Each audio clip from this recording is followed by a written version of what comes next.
पर अनफॉर्चुनेटली दुर्भाग्य से कहना पड़ता है कि हमारी वित्त मंत्री प्लूटो, यूरेनस, जुपिटर को वे दिखा रही है, हमारी अर्थव्यवस्था को वे नहीं दिखा पा रही है। अनफॉर्चुनेटली बड़े दुर्भाग्य से, भारी मन से ये कहना पड़ता है कि हमारे प्रधानमंत्री जी को इनसे कोई फर्क नहीं पड़ रहा कि बेरोजगार हो गए 24-25 लाख लोग एक महीने में, कोई बात नहीं, उनको कोई फर्क नहीं पड़ रहा। नमस्कार आदरणीय साथियों, आप सभी को सादर नमस्कार। आज एक बहुत महत्वपूर्ण विषय लेकर हम आपके सामने उपस्थित हुए हैं और जो हमारा मूल शीर्षक है आज की प्रेस वार्ता का, वह है ये जो 7 का अंक है, ये भारत सरकार और मोदी जी के साथ चिपक चुका है। अगर हम बात करें मुद्रास्फीति, महंगाई की दर जो कल जिसकी घोषणा हुई वो 7.01%। अगर हम बात करें कि बेरोजगारी की दर CMIE ने निकाली वो 7.8%। अगर हम बात करें 1 जनवरी से लेकर अब तक रुपये में कितना ह्रास हुआ, रुपया कितना डेप्रिशिएट हुआ, तो वो 7%। एक ज़माना था, हमारे साथ भी 7 का अंक चिपका था 2004 से 14, पर हमने उसको चिपकाया था GDP की विकास दर में।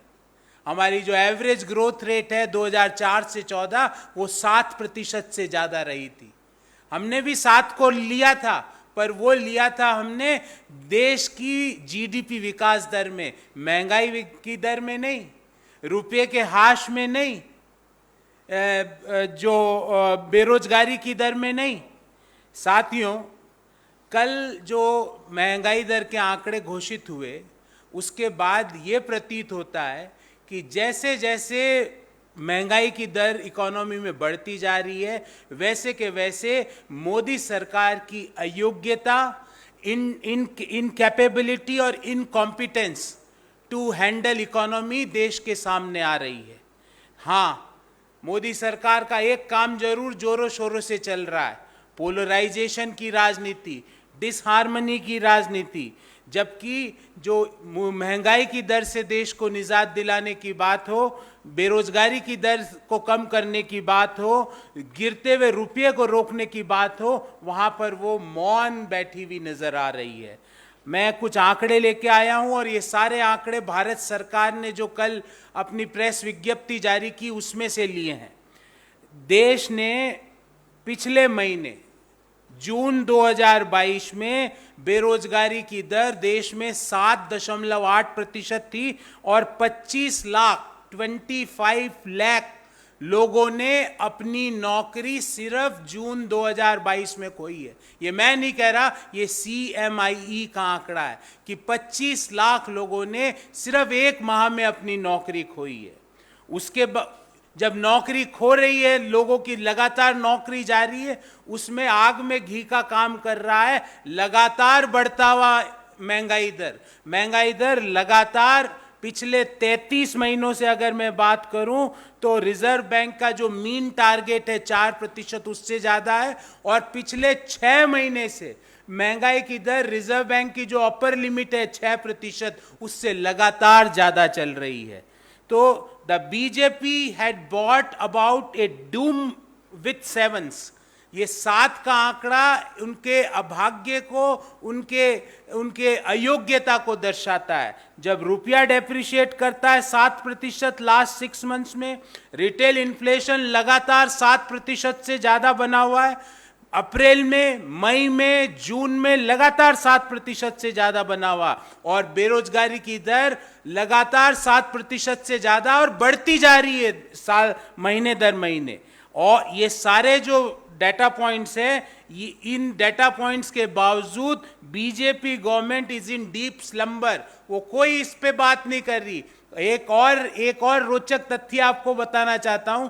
जब महंगाई का आंकड़ा आया कल 7.01% रिटेल महंगाई का, मुझे उम्मीद थी कि देश की वित्त मंत्री इसके बारे में कोई टिप्पणी करेगी, पर उन्होंने महंगाई के आंकड़ों को जारी होने के बाद 7 ट्वीट किए और सारे ट्वीट उन्होंने नासा के फोटोज बताए देश को कि नासा में जो जो तारे हैं, सौर मंडल है, हवाएं हैं, वो कैसी चल रही है दूसरे ब्रह्मांड के दूसरे तारों पे, दूसरे ग्रहों पे। वित्त मंत्री जी, अच्छी बात है आपके ब्रह्मांड के दूसरी ग्रहों में आपको इंटरेस्ट है, मैं अच्छा लगा ये सुन के, पर हिंदुस्तान में आपका इंटरेस्ट क्यों नहीं है? आपने और आपकी सरकार का क्या प्रपोजल है, क्या एक्शन पॉइंट है कि हम इस जो 7% इन्फ्लेशन है इससे बाहर आ सके, लगातार गिरते हुए रुपये को डॉलर के मुकाबले रोक सकें, बेरोजगारी की दर जो 7.8% पर है उसको हम नीचे ला सके, इसके बारे में क्या एक्शन पॉइंट है? हाँ, 7 ट्वीट जरूर करें नासा की फोटोज का।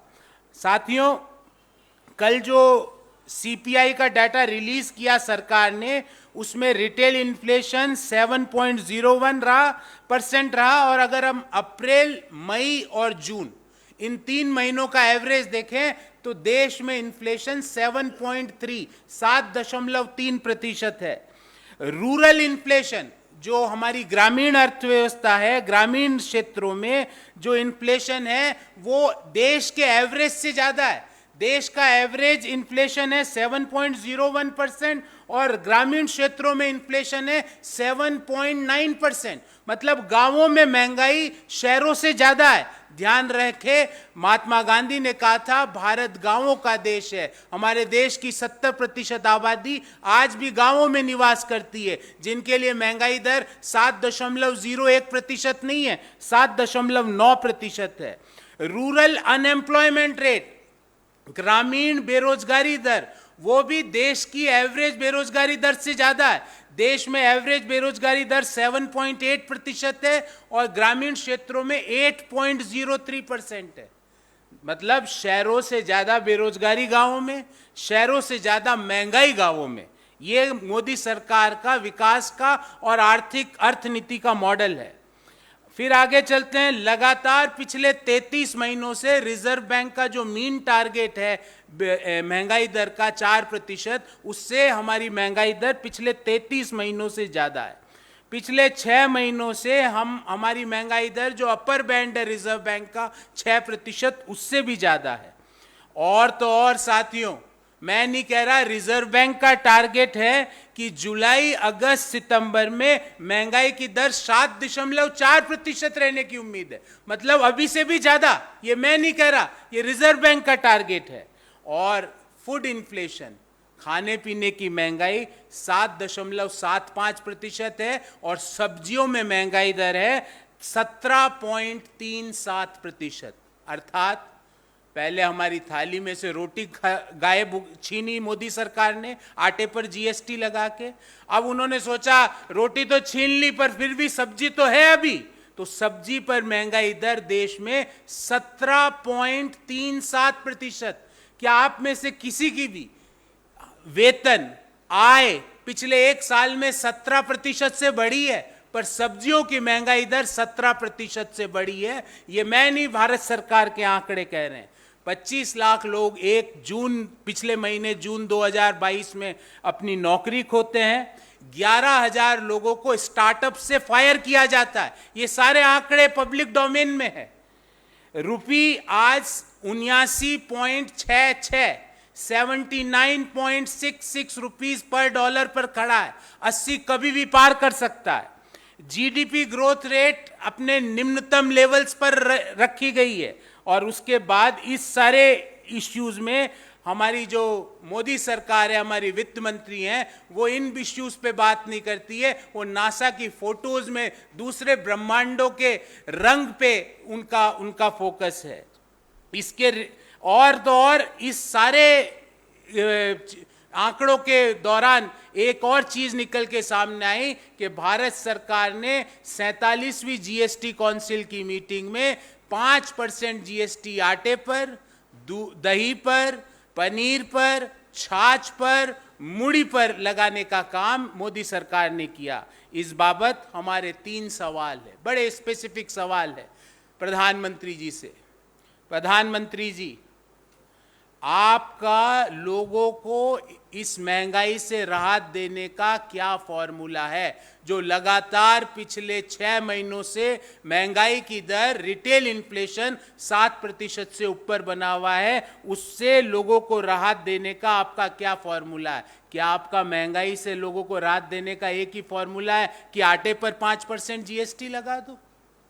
हमारा दूसरा सवाल है कि जब रुपया अपने निम्नतम लेवल पर आ चुका है डॉलर के मुकाबले, जब बेरोजगारी की दर गांवों में 8% से ऊपर पहुंच चुकी है, जब रिटेल इन्फ्लेशन 7% पर है, मोदी जी और वित्त मंत्री जी, आप कोई इस पे अपना ब्लूप्रिंट, अपना इन समस्याओं से देश की अर्थनीति कैसे बाहर निकलेगी, इसका ब्लूप्रिंट देश के सामने क्यों नहीं रखते? क्यों मौन व्रत लिए हुए आप दोनों हैं? क्यों इन चीजों पर बात करने से कतराते हैं? तीसरा और महत्वपूर्ण बिंदु साथियों, जब रिजर्व बैंक कह रहा है कि अगले 3 महीने अर्थात जुलाई, अगस्त, सितंबर पिछले 6 महीने से भी ज्यादा भयानक होने वाले हैं, क्योंकि पिछले 6 महीने में एवरेज महंगाई दर थी 7.3% और आगे के 3 महीने का फोरकास्ट रिजर्व बैंक का 7.4% का है, तो गवर्नमेंट के माइंड में क्या मेजर्स है वो देश के सामने क्यों नहीं रखते? हम याद दिलाना चाहेंगे कि जब कॉमन मासेस के लिए, जब मध्यम आय वर्गीय परिवारों के लिए, जब निम्न आय वर्गीय परिवारों के लिए, can government bring relief to them? क्या उनके लिए कोई रिलीफ दिया जा सकता है? क्यों गवर्नमेंट और वित्त मंत्री और प्रधानमंत्री की जो एपैथी है लोगों के प्रति, we expect sympathy not apathy on for the common masses of our country. और लास्ट बट नॉट लीस्ट साथियों, मैं सरकार से आग्रह करूंगा, ईडी, सीबीआई ये लोगों के महंगाई से, लोगों के बेरोजगारी से राहत नहीं दिला सकते, जिसका आप लगातार प्रयोग करते हो। आपको लगता है ईडी और सीबीआई से महंगाई की दर कम हो जाएगी, बेरोजगारी की समस्या खत्म हो जाएगी, उन 25 लाख लोगों को वापस नौकरी मिल जाएगी जिन्होंने पिछले माह, सिर्फ 1 माह में अपनी नौकरी खोई है। तो CBI and ED are not tools to bring relief. आपको अगर रिलीफ देनी है तो अर्थनीति के टूल्स, मैक्रो इकोनॉमिक फैक्टर्स के द्वारा आप रिलीफ दे सकते हो। अनलेस भारतीय जनता पार्टी इस छोटे मन की राजनीति, इस ईडी और सीबीआई कोई सिर्फ गवर्नेंस का टूल मानने से बाहर नहीं निकलेगी, मुझे नहीं लगता है कि देश के मध्यम आय वर्गीय परिवारों को, निम्न आय वर्गीय परिवारों को लगातार बढ़ती बेरोजगारी, लगातार बढ़ती महंगाई दर, लगातार गिरता रुपया डॉलर के मुकाबले, इन तीनों से राहत मिल पाएगी। इसलिए मैं ये आज की प्रेस वार्ता का जो शीर्षक था वो था Modi government Doom of sevens, rising inflation, rising unemployment and falling rupee, and all are having a coincidence of number 7. एक जमाना था कोइंसिडेंस होता था 7 का, पर वो जीडीपी की विकास दर का होता था। आज बात हो रही है रुपया कितना गिरा, 7% पिछले 6 महीने में।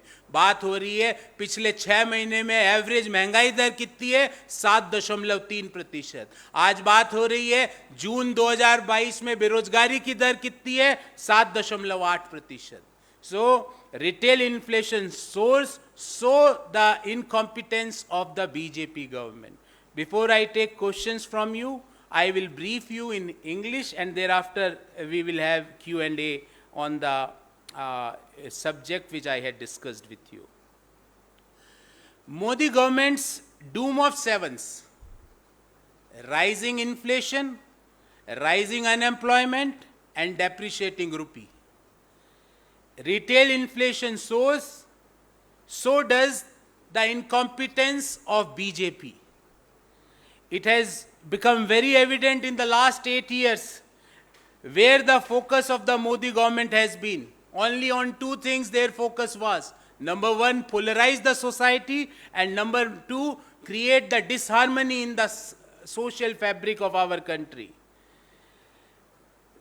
Polarization and disharmony have taken a front seat, whereas Distressing issues such as rising inflation, unemployment, and depreciating rupee are nowhere in its agenda. The country witnessed the highest unemployment in last 45 years, and that is not my data, that is the government's data. Various reports have time and again highlighted the fact that how 97% of Indians got poorer in just 1 year from 2020 to 2021. Unemployment rate has gone up to 7.8% with a loss of 25 lakh jobs in only 1 month, that is June 2022. As per CMIE, the BJP has bought a doom with sevens. Rupee has depreciated 7% in the last 6 months vis-a-vis the dollar. Retail inflation at 7.01% and unemployment. It is highly worrying statistic for a country where 70% population resides in rural India. The retail inflation has been above RBI's medium-term target of 4% for the last 33 months. पिछले 33 महीनों से reserve bank के target जो mean target है उससे महंगाई दर ज्यादा चल रही है और पिछले 6 महीनों से जो टारगेट की अपर लिमिट है उससे ज्यादा चल रही है. Retail inflation has been above the upper band of 6% for the last 6 months. What is worse is that RBI's projection for retail inflation for next quarter, that is July 2022, August 2022, September 2022 is 7.4%, higher than the current inflation. Food inflation is at 7.75%, which is killing lower and middle income groups. Inflation in vegetables in June 2022 is 17.37%.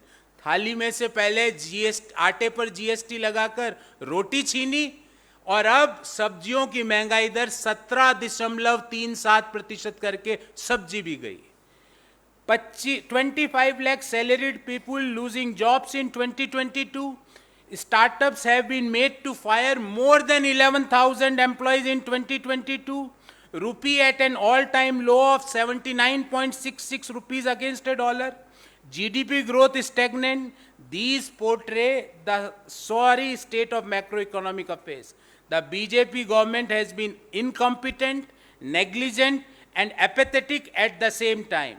At such time, a draconian decision on imposing 5% GST was taken just a day back on pre-baked and pre-labeled grains, fish, paneer, lassi, honey, gur, atta, chach, meat, fish, and mudi.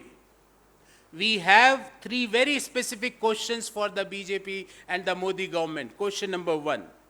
What has government done to bring relief to the common Indians as far as inflation is concerned? Because for last 6 months, it is above the RBI's upper limit of 6%. Increasing GST on items such as atta will only propel the inflation. Honorable Finance Minister, please try to understand that. आटे पर GST लगाने से खाद्य पदार्थों की महंगाई और बढ़ेगी, कम नहीं होती है. Question number 2. Why is there complete silence on Modi government to tackle a barrage of macroeconomic indicators gone wrong? Stagnant economy, depreciating rupee, and rising unemployment level. And last but not least, with Reserve Bank's projection for inflation at 7.4% for the next quarter, what are the measures that government has in mind? We want specific answers from the government for all these 3 points. Any government can bring relief to the common masses only and only when sympathy leads apathy. जब sympathy लोगों के प्रति sympathy होगी, आपका जो एपैथेटिक attitude है वो खत्म होगा, तभी लोगों के जीवन में कोई रिलीफ आ पाएगा. ED and CBI are not tools that can bring relief from rising inflation and rising unemployment. Unless the Modi government moves beyond petty politics and starts looking beyond ED politics, common Indian is going to continue its suffering. That is the major theme of the press conference today. I am open for questions if you have any, first of all on the subject, and thereafter we can take few other questions. Wholesale price index जिसको कहते हैं थोक महंगाई दर, वो 30 साल के उच्चतम स्तर पर है। फॉर लास्ट 30 ईयर्स इससे ज़्यादा होलसेल प्राइस इंडेक्स नहीं बढ़ा है। और जो रिटेल इन्फ्लेशन है वो लगातार पिछले 6 महीनों में रिजर्व बैंक का जो एक्सटर्नल लिमिट है 6%, उससे ज़्यादा चल रही है। पिछले 3 महीनों में अप्रैल, मई और जून में जो रिटेल इन्फ्लेशन है उसका एवरेज रहा है 7.3%, और इस क्वार्टर जो जुलाई, अगस्त, सितंबर है इसमें 7.4% रहने की उम्मीद है। ये मैं नहीं कह रहा, रिजर्व बैंक ऑफ इंडिया कह रहा है। और इसके ये सब होने के साथ एक और आंकड़ा वापस बढ़ना चालू हो गया, वो उसको कहते हैं बेरोजगारी की दर। बेरोजगारी की दर ग्रामीण क्षेत्रों में 8.03% पर जा पहुंची है, और देश में एवरेज बेरोजगारी की दर 7.8% पर है। और हमारी वित्त मंत्री जी नासा के फोटो ट्वीट कर रही है, बता रही है कि नासा के कितने रंग है, सैटेलाइट्स जो दूसरे ग्रह हैं कितने अच्छे उनके कलर्स है। हमारे जीवन का रंग तो चले गया वित्त मंत्री जी, आप दूसरे ग्रहों के रंग देख रही हो। हमें उम्मीद थी कि इस भयंकर आंकड़ों के बाद, इस भयानक आंकड़ों के बाद वित्त मंत्री जी कोई ठोस उपाय लेके आएगी कि किस तरह महंगाई दर को कम किया जाएगा, किस तरह सब्जियों की महंगाई जो कि 17.37% पर है उसको किस तरह कम किया जाए, इसका उपाय लेके आएगी। पर वित्त मंत्री जी ने 7 ट्वीट किए, सारे नासा के फोटोज। अब मुझे ये नहीं समझ में आ रहा उनकी प्राथमिकताएं क्या है। क्या दूसरे ग्रहों के रंग उनकी प्राथमिकता है? आम हिंदुस्तानी, आप जैसे, मेरे जैसे मिडिल क्लास परिवार, लोअर इनकम ग्रुप परिवार, उनके जीवन के रंग उनकी प्राथमिकता नहीं है। उन्होंने कहा कितना रंगीन दृश्य है दूसरे ग्रह के तारों का। हमारा रंग तो खत्म हो रहा है वित्त मंत्री जी। हम तो जूझ रहे हैं लगातार बढ़ती बेरोजगारी से। 25 लाख लोगों ने, मैं आंकड़े आपको सोर्स सहित दे रहा हूं, 25 लाख लोगों ने एक महीना जून 2022 में अपनी नौकरी खोई है। ये मैं नहीं कह रहा, ये CMIE का आंकड़ा। तो आर्थिक स्थितियां बैड से वर्स होती जा रही है, खराब से निम्नतम होती जा रही है, पर कोई जवाब देने वाला ही नहीं है। प्रधानमंत्री जी से बार बार हमने पूछा कि प्रधानमंत्री जी, गिरता रुपया, आप ही ने कहा था, आप ही के पार्टी के लोगों ने कहा था कि गिरता रुपया सरकार की गिरती साख को दर्शाता है। अब तो सरकार की जो साख है वो निम्नतम लेवल पे आ गई। प्रधानमंत्री जी, आपके अनुसार कुछ तो बोलिए, कुछ तो बताइए कि इसको कैसे वापस उठाएंगे। किस तरह ग्रामीण अर्थव्यवस्था जो शहरों से बद से बदतर हो चुकी है, ग्रामीण क्षेत्रों में बेरोजगारी की दर 8.03% है, जो शहरों से ज्यादा है, देश के एवरेज से ज्यादा है। ग्रामीण क्षेत्रों में महंगाई की दर, जो रिटेल इन्फ्लेशन 7.01% है ओवरऑल, ग्रामीण क्षेत्रों में वो रिटेल इन्फ्लेशन है 7.9%। और ना प्रधानमंत्री जी कोई बात इस पे बोलते हैं, ना वित्त मंत्री जी इस पे बोलते हैं। इसी बाबत हमने उनको नींद से जगाने के लिए आज की प्रेस वार्ता की है और 3 सवाल पूछे हैं कि आप लोगों के जीवन में किस तरह राहत दोगे बढ़ती महंगाई से, बढ़ती बेरोजगारी से, गिरते रुपये, डॉलर के मुकाबले गिरते रुपये से। हमने ये पूछा है कि जो आने वाले समय में रिजर्व बैंक कह रहा है कि महंगाई दर आज से भी ज्यादा होगी, तो उस समय आप उस समय को टॉलरेट करने के लिए, लोगों के जीवन में इसका विपरीत प्रभाव ना पड़े, उसके लिए आपने क्या, आपके उपाय है दिमाग में। हमने ये भी पूछा है कि आप मौन होके ये सारा तमाशा क्यों देख रहे हो? क्या आपका कर्तव्य नहीं है कि लोगों के जीवन में बढ़ती महंगाई से जो दुष्प्रभाव पड़ा है उससे कुछ निजात दिलाया जा सके? एक तरफ तो महंगाई दर, और साथियों एक और पॉइंट मैं आपको बताना चाहता हूं। एक नया टर्म इकोनॉमी में आया है, श्रिंकफ्लेशन। एक तो हो गया इन्फ्लेशन, एक नया टर्म चल रहा है श्रिंकफ्लेशन। उसमें चीज का दाम है उसको बढ़ाया नहीं जाता है, दाम वही रखा जाता है, पर जो वस्तु की जो मात्रा है उसको कम कर दिया जाता है। मैं आपको कुछ उदाहरण दूंगा श्रिंकफ्लेशन के, जो इकोनॉमी में चल रहे हैं, कि किस तरह श्रिंकफ्लेशन आपके और मेरे जीवन को नकारात्मक रूप से प्रभावित कर रहा है। उसके कुछ उदाहरण मैं आपके सामने लेके आया हूँ, कुछ डाटा पॉइंट्स दूंगा जिससे आपको ये पॉइंट बिल्कुल क्लियर होगा। पार्ले जी बिस्किट 10 रुपये दाम है, पहले आता था 140 ग्राम 10 रुपये का पैकेट, अब वो 140 ग्राम 110 ग्राम का हो गया। इसको कहते हैं श्रिंकफ्लेशन। दूसरा विम बार, आप और मैं बर्तन धोने में वही प्रयोग करते हैं। पहले उसकी जो बट्टी थी वो होती थी 155 ग्राम की, अब हो गई 135 ग्राम की। हल्दीराम की भुजिया का पैकेट 10 रुपये का, पहले उसमें 55 ग्राम भुजिया आता था, अब 42 ग्राम आती।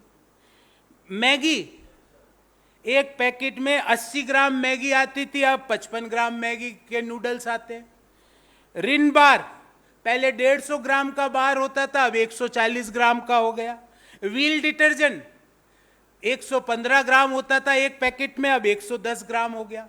इन्फ्लेशन से जूझ रहे हैं, श्रिंकफ्लेशन से जूझ रहे हैं। मतलब दाम अगर कोई कंपनी नहीं घटा रही है तो वस्तु कितनी देगी उसकी मात्रा घटा रही है। बेरोजगारी से जूझ रहे हैं, और वित्त मंत्री कह रही है दूसरे ग्रह में कितने अच्छे रंग हैं। अब बताइए, अरे वित्त मंत्री जी, आप भारत की वित्त मंत्री हैं, वहाँ प्लूटो और जुपिटर और उनकी वित्त मंत्री नहीं है। आप देश के लोगों ने आपकी पार्टी को चुना है, आपको उनके देश के लोगों की जो जीवन में कठिनाई है उसको सॉल्व करना है। उनके जीवन में किस तरह जो रंग है उनको भरा जाए, उस पर आपका फोकस होना चाहिए। आप कह रहे हो दूसरे ग्रहों के रंग कितने अच्छे हैं, हवाएं कितनी अच्छी है। मुझे समझ में नहीं आ रहा कि उनके मन में हमारे देश के लोगों के रंग के प्रति कोई भी सकारात्मक उनके सुझाव या सकारात्मक पॉजिटिव एटीट्यूड क्यों नहीं है। जी,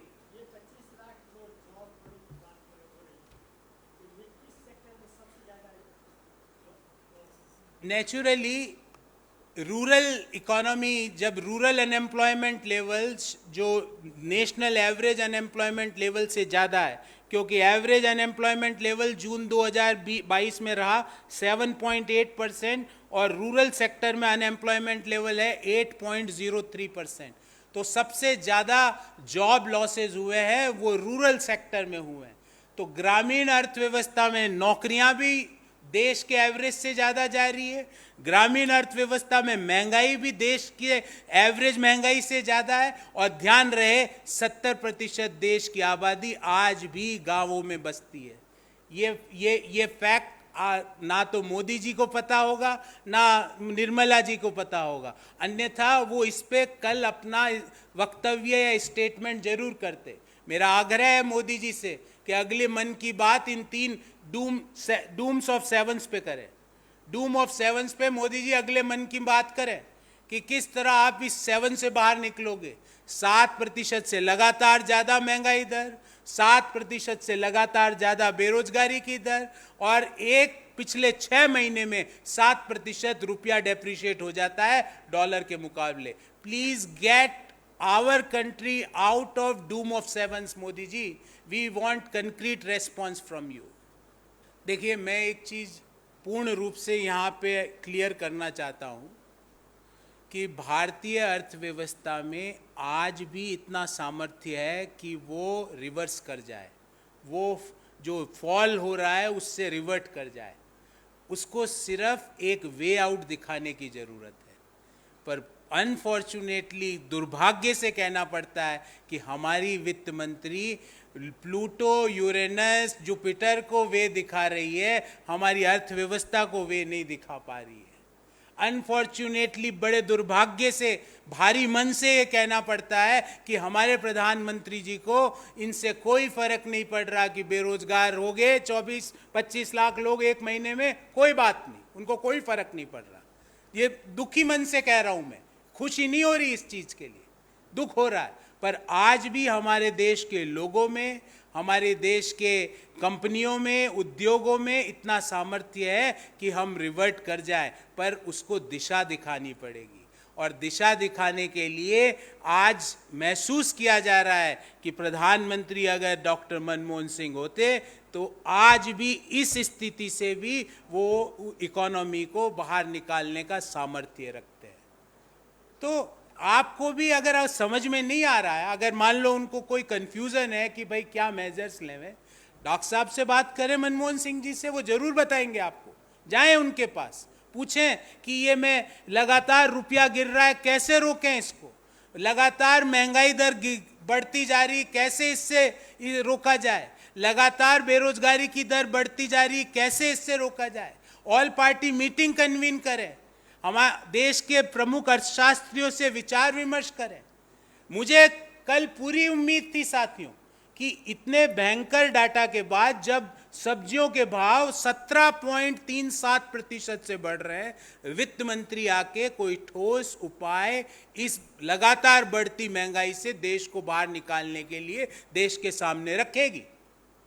वित्त मंत्री की प्रायोरिटी अलग है, उनको प्लूटो, जुपिटर, वीनस में इंटरेस्ट है, और हमें इंटरेस्ट है हमारे छोटे भाई के रोजगार पे, हमें इंटरेस्ट है हमारे रसोई की महंगाई से, हमें इंटरेस्ट है हमारे बड़े भाई को बाहर पढ़ने भेजना है, उसके लिए जो रुपया है वो पहले $1 के लिए 70 रुपये चुकाते थे, अब 80 रुपये में $1 खरीदना पड़ेगा, क्योंकि बाहर तो फीस वो के वो है। मेरी कॉस्ट ऑफ एजुकेशन आज 7% से पिछले 6 महीने में बढ़ चुकी है।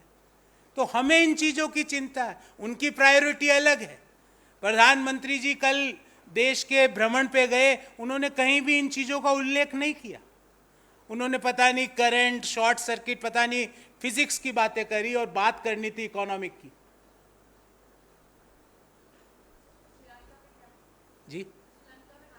जी श्रीलंका में जो हालात है, हमने इस पे अपनी एक रिलीज भी दी थी कि हालात बहुत गंभीर है। भारत की सरकार से हमने आग्रह भी किया था कि इस गंभीर हालत में श्रीलंका के लोगों के साथ हमें खड़ा रहना चाहिए।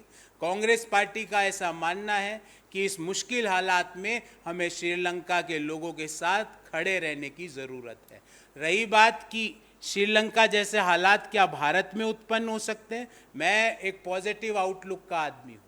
मुझे मेरे देश पर और मेरी अर्थव्यवस्था पर पूर्ण विश्वास है कि अभी भी वो रिवर्ट कर सकती है, पर उसको सिर्फ दिशा दिखाने की ज़रूरत है। मैं कभी नहीं चाहूँगा, और ना मेरी पार्टी कभी ऐसा चाहेगी कि हमारा देश भी श्रीलंका बने। हम नहीं चाहेंगे। हम तो हमारे देश पे गर्व करते हैं। हमें उम्मीद है कि हम इस जो मोदी जी ने हमें जो अर्थनीति के कुचक्र में फंसाया है, और क्यों फंसे हैं, हमने बार बार आपके सामने ये बात रखी है। जब आप बिना सोचे समझे नोटबंदी कर देते हो, जब आप बिना तैयारी के जीएसटी लागू कर देते हो, जब आप बिना सोचे समझे तालाबंदी कर देते हो, ये नोटबंदी से तालाबंदी के सफर में आज इकोनॉमी पे ताले लगे हुए हैं।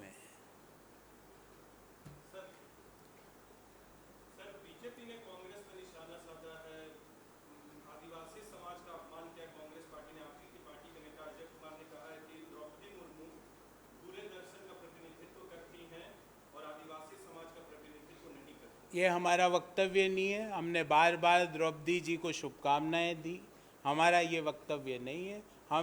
हम किसी, ऐसा हो ही नहीं सकता, ना ये हमारी तहजीब है, ना हमारा ये वक्तव्य है।